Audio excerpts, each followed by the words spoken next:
이 시간 우리에게 주시는 하나님의 말씀 디도서 2장 15절에서 3장 11절 말씀입니다. 우리 다 함께 한 목소리로 받들어 읽도록 하겠습니다. 디도서 2장 15절에서 3장 11절까지 말씀 함께 읽습니다. 너는 이것을 말하고 권면하며 모든 권위로 책망하여 누구에게서든지 업신여김을 받지 말라. 너는 그들로 하여금 통치자들과 권세 잡은 자들에게 복종하며 순종하며 모든 선한 일 행하기를 준비하게 하며 아무도 비방하지 말며 다투지 말며 관용하며 범사의 온유함을 모든 사람에게 나타낼 것을 기억하게 하라.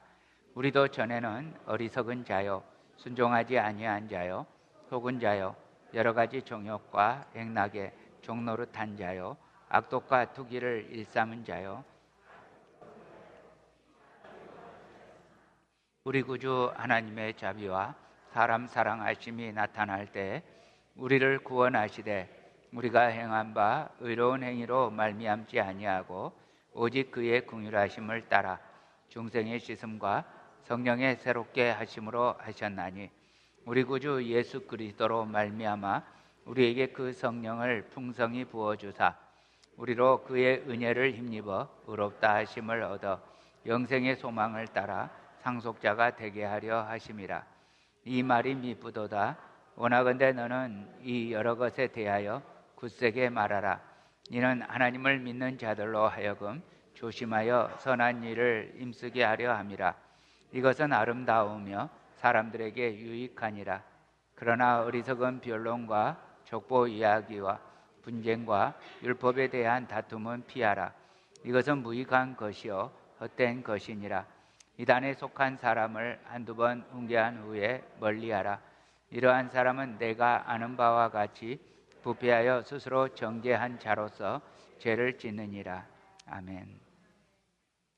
우리가 지난번 디도서 강해 시간에는 2장에서 거룩한 제자의 특징에 대해서 살펴보았습니다. 거룩한 제자라는 의미는 첫 번째로 바른 교훈을 가진 사람이었습니다. 그리고 두 번째로 본이 되는 사람이었습니다. 세 번째로 그리스도의 복음을 드러내는 사람이었습니다. 자, 이번 시간에는 이제 이 거룩한 제자가 리더십을 가지는 상태, 다시 말하면 영적 리더십에 대해서 다루게 됩니다. 바울이 사랑하는 제자 그레데 교회의 지도자인 디도에게 직접적으로 권면합니다. 자, 이 시간 우리 제자의 리더십에 대해서 보십시다. 15절 말씀입니다. 2장 15절. 너는 이것을 말하고 권면하며 모든 권위로 책망하여 누구에게서든지 업신여김을 받지 말라. 자, 업신여김을 받지 말라. 자, 권위로 업신여김 받지 마라 했습니다. 자, 첫 번째 제자의 리더십은 권위입니다. 세상의 리더십도 그렇지만 영적인 리더십, 제자의 리더십 역시 권위가 있어야 합니다. 그런데 영적 권위와 세상 리더의 권위는 상당히 다릅니다. 세상의 지도자의 권위는 파워에 있습니다. 권력이 있는 곳에 권위가 있습니다. 그러나 영적 권위는 다릅니다. 영적 권위는 진리의 복음, 다시 말하면 하나님의 말씀에 권위가 있습니다. 여러분, 영적 리더의 권위는 나로부터 나오면 안 되는 겁니다. 제가 주님의 빛교의 영적 리더라고 할 수가 있겠죠. 저의 권위가 저로부터 뿜겨져 나오면 안 되는 것입니다. 영적 권위는 철저하게 하나님의 말씀에 기초돼야 됩니다. 자, 구체적으로 보면요, 이것을 말하고 권면하며 진리의 복음만을 전합니다. 그래서 여러분, 영적 권위는 하나님의 말씀을 전할 때 있는 것입니다. 하나님의 말씀을 전하지 않을 때 쓸데없이 권위를 보이는 지도자는 영적 지도자가 아닙니다. 그러므로 여러분, 이 말씀을 전하는 자리에서 이렇게 바깥으로 나오면 저나 여러분이나 똑같아지는 겁니다. 또 성경 공부를 인도하시거나 혹은 신앙에 대해서 이야기하시거나 그렇게 하나님의 말씀에 대해서 말할 때에만 권위가 있어야 되는 겁니다. 그 외의 시간에는 권위가 있으면 안 돼요. 그 외의 시간은 저나 여러분이나 같아요. 하나님의 말씀을 대신 전하는 그 자리에서만 권위가 있는 것입니다. 그러므로 세상에서는 그렇지 않죠. 세상에서는 저 사람 뭔가 카리스마가 있어. 야, 저 사람 이 권위가 있어. 이렇게 그냥 표현되지만 오히려 교회에서 그런 권위가요, 굉장히 위험한 권위입니다.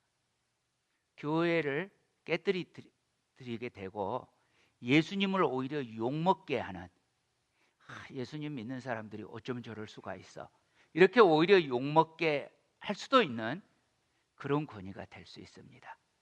여러분, 권위를 조심해야 합니다. 권위는 오직 하나님의 말씀에 기초되어서만 권위가 있어야 합니다. 두 번째입니다. 모든 권위로 책망하며 누군가가 잘못되어 갈 때, 책망할 필요가 있을 때 그 책망 역시 하나님의 말씀으로 책망해야 합니다. 여러분, 우리의 기준은 말씀이에요. 말씀을 벗어나서는 책망하면 안 돼요. 방금 은진이가 하품했거든요. 저한테 걸렸어요. 지금 내가 이렇게 하품했다고 이렇게 말하는 건 권위가 아니에요. 이런 건 농담에 속하는 거예요. 자, 성경 말씀에 하품하지 말라고 했지. 안 했대잖아요. 그러니까 이런 것은 그렇게 책망하면 안 되는 거예요. 그렇죠? 그럼 세 번째, 또 권위에서 중요한 게 있는데요. 누구에게서든지 업신여김을 받지 말라. 여러분, 업신여김 받는다는 거, 이거 꽤 중요하고도 조심스러운 단어인데요. 성경에 또 이런 말씀도 있어요. 누구든지 나를 따라오려거든, 예수님을 따라오려거든 자기를 부인하고. 그러니까 예수님을 따라가는 사람은 내 자존심 같은 거 없다는 이야기죠. 내 자존심 뭉개줘도 괜찮다는 이야기예요. 그 말이 무슨 말이에요? 업신여김 받아도 괜찮다는 이야기죠. 그런데 업신여김 받으면 안 되는 곳이 있어요. 그게 뭐냐면 하나님 말씀 전하는 때예요. 하나님 말씀 전하는 때에는 업신여김 받으면 안 돼요. 그래서 강단에서 하나님의 말씀이 선포될 때 이런 소리 하면 안 돼요. 제 생각에는 여러분 믿음 좋으셔야 돼요. 그러면 이런 말에는 여러분 앞으로 아멘 하지 마세요. 그 누구 생각이에요? 제 생각이라고요. 그러니까 하나님께서 여러분 믿음이 성장하기를 바라십니다, 이렇게 말씀하시면 아멘 하셔요. 그렇죠? 이건 말씀에 근거했으니까. 근데 똑같은 이야기여도 내 생각은 업신여기세요. 이해하셨죠? 또 강단에서 선포하시는 분 중에 우리 대한민국 사람들의 그 언어 습관인데요. 예수님 믿으면 좋은 것 같아요. 이거는 느낌이잖아요. 좋다는 소리예요, 안 좋다는 소리예요? 모르는데 좋은 것 같아요. 이런 말 많이 쓰지요. 뭐 하는 것 같아요. 그런데 말씀을 전할 때는 이렇게 말씀하시면 안 돼요. 좋으면 좋든지 나쁘면 나쁘든지 해야지 뭐 하는 것 같아요, 이렇게 하면 안 돼요. 그래서 이 내 생각을 함부로 말씀에다가 싣지 마세요. 또 굉장히 위험한 것은 하나님께서 이렇게 말씀하셨습니다 하고 성경과 상관없이 내 말을 하시는 경우도 계셔요. 예를 들어 하나님께서 오늘은 화장실을 사용하기를 원하지 않으십니다. 이럴 때는 아멘 하지 마세요. 이건 성경하고 상관없어요. 물론 하나님께서 원하시지 않으시니까 막히기도 했겠죠.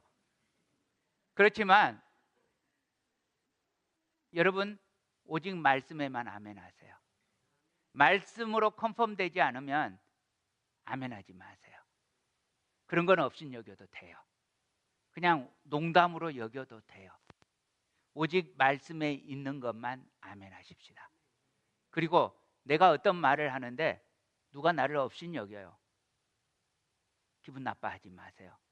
그런데 내가 하나님의 말씀을 전해요. 그런데 업신여겨요. 그러면 나 스스로 주눅들지 마세요.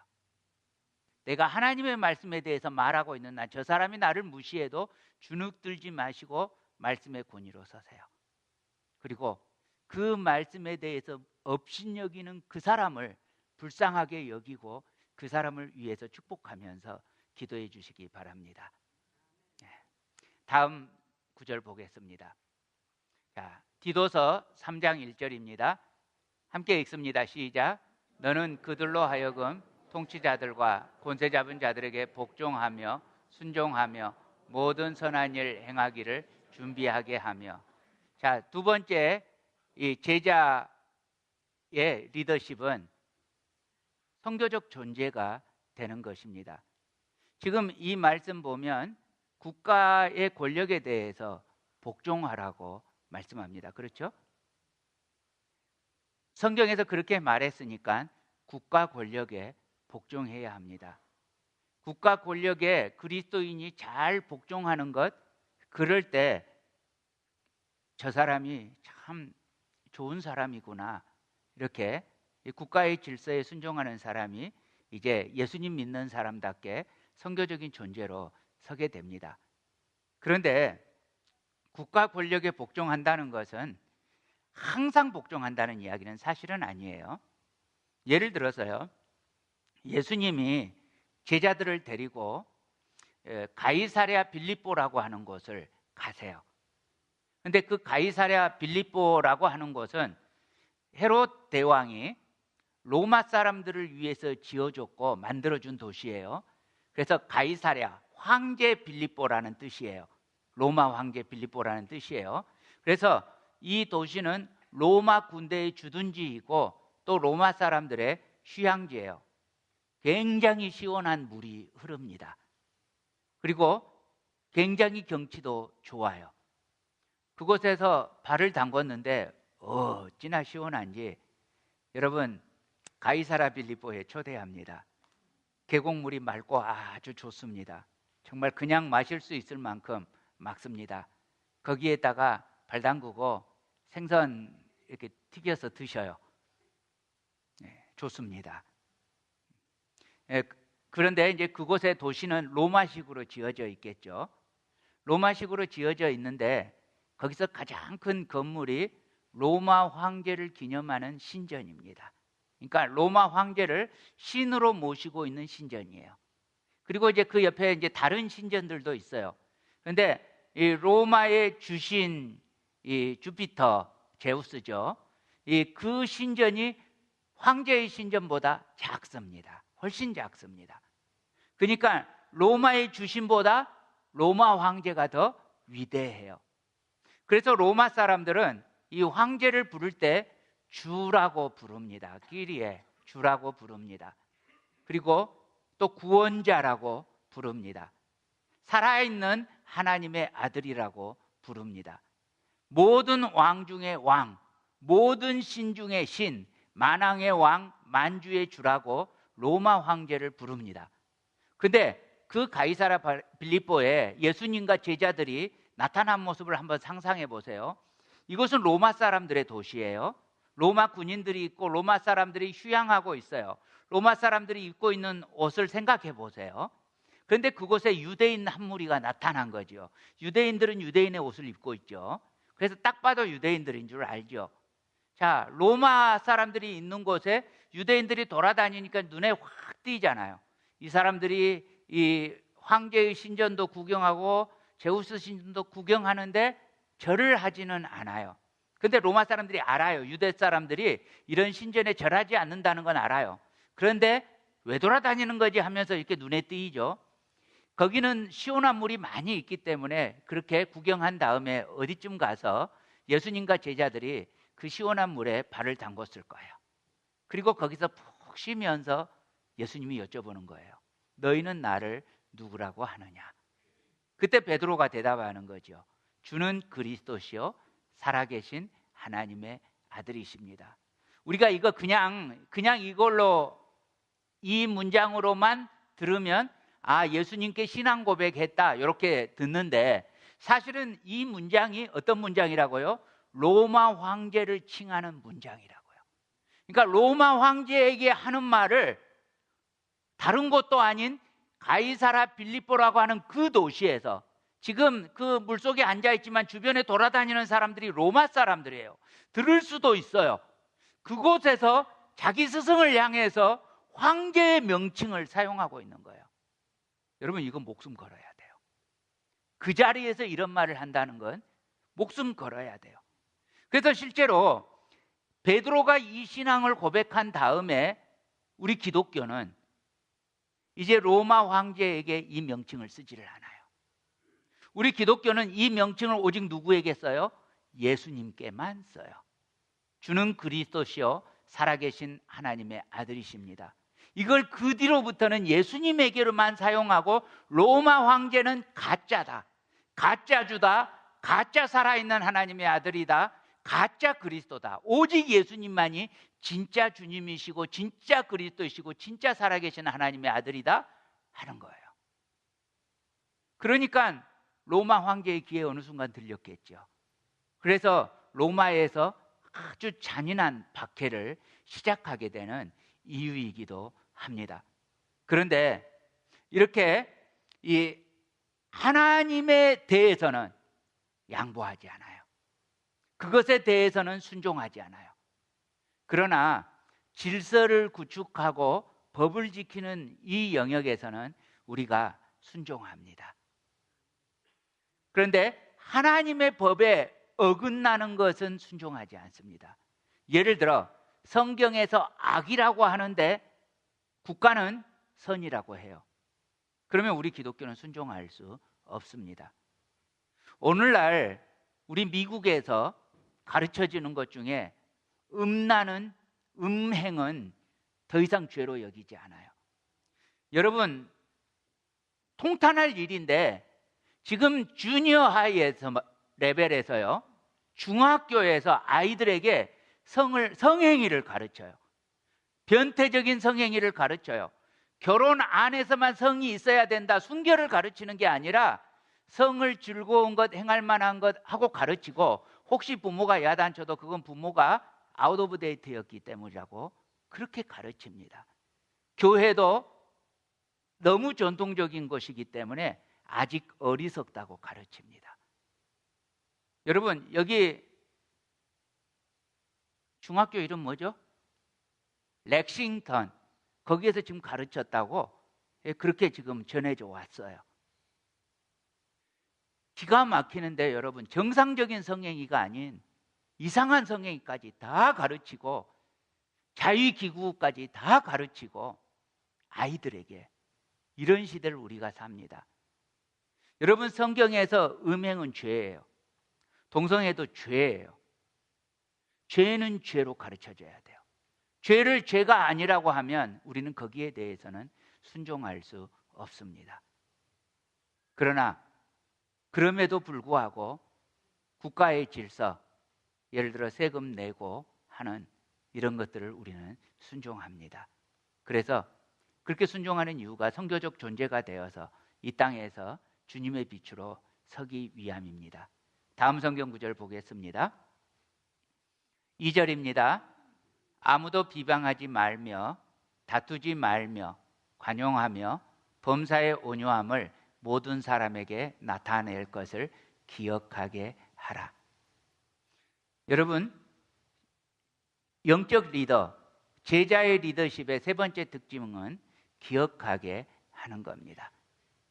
이스라엘 역사에서 이 기억을 못해서 이스라엘이 하나님 앞에 진노를 당하고, 그리고 심지어 멸망을 당하게 됩니다. 성경 볼까요? 시편 106편입니다. 7절 말씀 함께 읽을까요? 시작.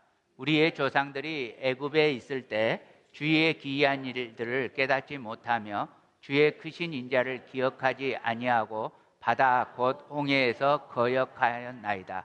기억하지 아니하고. 자, 그다음 13절입니다. 함께 읽습니다. 그러나 그들은 그가 행한 일을 곧 잊어버리며 그의 가르침을 기다리지 아니하고. 그래서 성경에 이 기억이라는 단어가 몇 번 나왔는지 대충 찾아보니까 제가 찾아본 것만 해도 226번이 기억이라는 단어가 적어져 있어요. 여러분, 기억이 이렇게 중요해요. 여러분, 우리가 복음을 잊어버리면 안 돼요. 여러분, 옆 사람에게 말해주세요. 복음을 잊지 맙시다.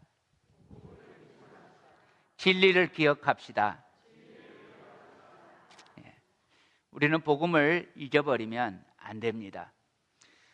여러분, 우리가 원래 어떤 존재였어요?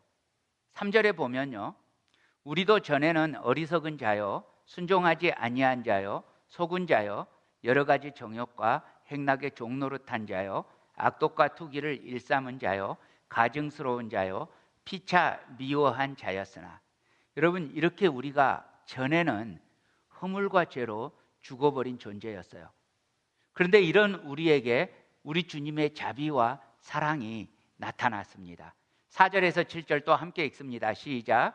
우리 구주 하나님의 자비와 사람 사랑하심이 나타날 때 우리를 구원하시되 우리가 행한 바 의로운 행위로 말미암지 아니하고 오직 그의 긍휼하심을 따라 중생의 씻음과 성령의 새롭게 하심으로 하셨나니 우리 구주 예수 그리스도로 말미암아 우리에게 그 성령을 풍성히 부어주사 우리로 그의 은혜를 힘입어 의롭다 하심을 얻어 영생의 소망을 따라 상속자가 되게 하려 하심이라. 주님께서 우리에게 자비와 사랑과 긍휼과 은혜를 베푸셨습니다. 그러므로 사랑하는 형제자매 여러분, 복음을 잊어버리면 안 됩니다. 복음에 힘써야 합니다. 여러분, 너무너무 중요한 이야기니까 다시 한번 여러분께 권면합니다. 여러분, 잊어버리지 않으려면요, 게으르지 마세요. 은혜의 자리를 사모하세요. 복음의 자리를 사모하세요. 간절히 사모하세요. 쾌락에 젖어서 살지 마세요. 여러분, 어영부영 살지 마세요. 텔레비전, 스포츠, 게임, 인터넷 이런 것들에게 넋을 잃고 여러분의 시간을 빼앗기지 마세요. 사랑하는 형제자매 여러분, 더 이상 짐승에게 경배하지 마세요. 여러분의 정신을 빼앗고 있는 텔레비전, 컴퓨터, 스마트폰, 짐승에게 그만 경배하세요. 오직 그리스도 예수의 은혜의 복음 앞으로 나아오십시오. 사랑하는 형제자매 여러분, 복음만 사모하십시오. 주님만 사모하십시오. 은혜를 사모하십시오. 그래서 여러분의 입술이 복음을 확신 있게, 진리를 확신 있게 굳세게 말할 수 있도록 오직 선한 일에 힘쓰는 아름다운 믿음의 제자가 되시기를 축복합니다. 8절입니다. 이 말이 미쁘도다. 원하건대 너는 이 여러 것에 대하여 굳세게 말하라. 이는 하나님을 믿는 자들로 하여금 조심하여 선한 일을 힘쓰게 하려 함이라. 이것은 아름다우며 사람에게 유익하니라. 자, 네 번째 제자의 리더십은 굳세게 말하는 것입니다. 여러분, 복음의 확신이 있습니까? 일부는 아멘 많이 나왔는데 복음의 확신이 이분은 없네요.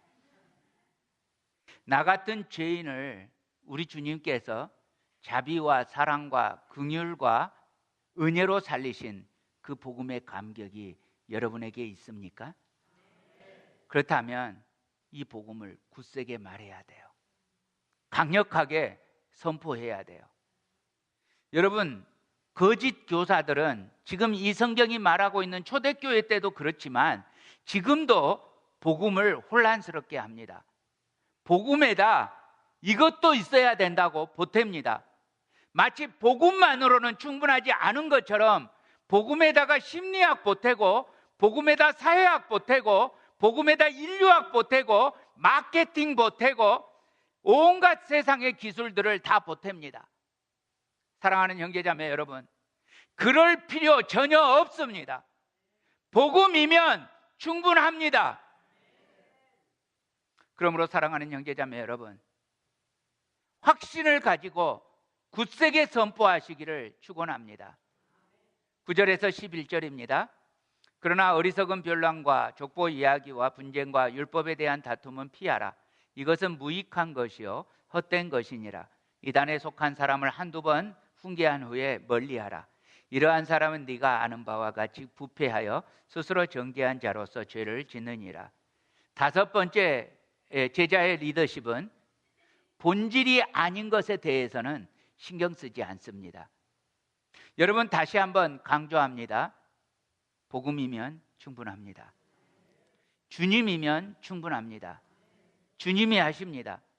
다른 어떤 것이 하는 것이 아닙니다. 주님의 자비와 사랑과 긍휼과 은혜이면 충분합니다.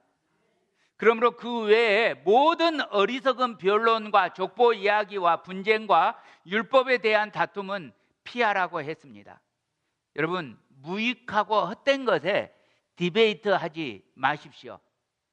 예전에 교회가 유럽에서 어떤 나라가 멸망당할 때 그 교회에서 디베이트 하는 게 마리아의 눈동자는 갈색이냐 파란색이냐, 그걸로 논쟁을 하다가 망했대요. 누가 압니까? 마리아의 눈이 갈색인지 파란색인지. 그게 뭐가 중요합니까? 얼마 전에 우리 김우준 집사님 여기 계시는데, 김우준 집사님 어머니 돌아가셔서 이제 로즈힐에서 하간 예배를 하고 그 근처에 있는 중국 뷔페에서 점심 식사를 했어요. 근데 점심 식사를 하는 중에 일부 예배 참석하셨었는데 김철 집사님하고 김상은 목사님하고 디베이트가 벌어졌어요. 디베이트가 벌어졌는데 내용이 뭐냐면, 김철 집사님은 로즈힐이 이제 그 식당 안에서 이렇게 바깥을 보면서 로즈힐이 저기 있대요. 근데 김상은 목사님은 저기 있대요. 서로 가르치는 방향이 다른 거예요. 그래서 두 사람이 디베이트를 하는데 저 이제 옆에서 밥을 먹고 있는데 두 분이 결론이 안 나잖아요. 그거 어떻게 결론이 나요? 그러니까 저한테 심판을 보내는 거예요. 저한테 물어보는 거예요. 어디냐고. 제가 어떻게 알아요? 성경도 아닌데. 저도 모르죠. 그래서 자신 없죠. 그래서 잘 모르겠는데요 했는데 이 대답이 충분하지가 않은 거예요. 포기하지 않고 또 물으시는 거예요. 그래서 아니, 자신 없는데 여기서 제가 대답해가지고 뭐 하겠어요? 그래서 안 중요하거든요. 그거 복음 아니에요. 제가 이렇게 대답하고 웃고 끝났어요.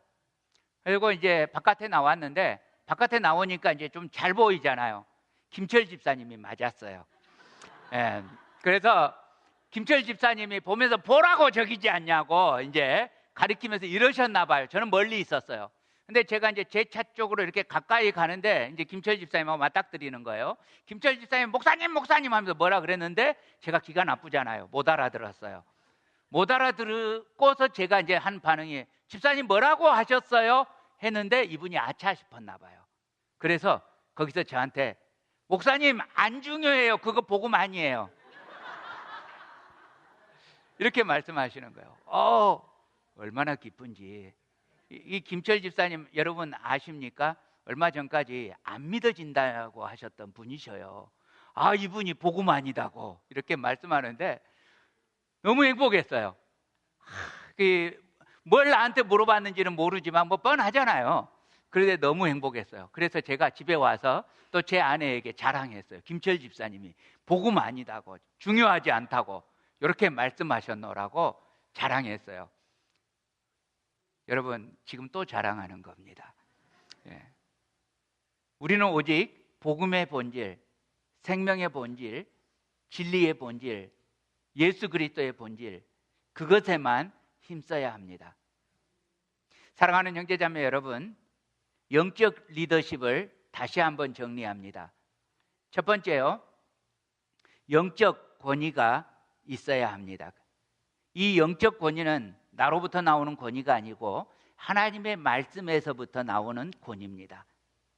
두 번째, 선교적 존재가 돼야 합니다. 세상 속에서 그리스도인답게 도덕적으로 윤리적으로 본이 되어야 합니다. 세 번째, 기억하고 있어야 합니다. 복음의 진리를 확신 있게 기억해야 합니다. 네 번째, 그걸 확신 있게 굳세게 복음을 말해야 합니다. 그리고 마지막 다섯 번째, 복음의 본질이 아니면 무시하고 살아갑니다. 여러분, 살다 보면 복음 아닌 것에 얼마나 그렇게 신경 쓰고들 사시는지.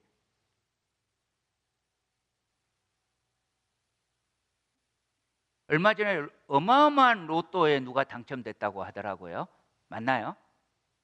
한국 뉴스에 나오더라고요. 미국에서 로또에 당첨됐는데 왜 한국 뉴스에 나오는지 모르겠어요. 안 중요해요. 안 중요해요. 예. 복음만 중요해요. 예. 여러분, 누군가하고 말다툼이 벌어질 때 쌀밥입니까? 보리밥입니까? 안 중요해요. 복음만 중요해요. 예.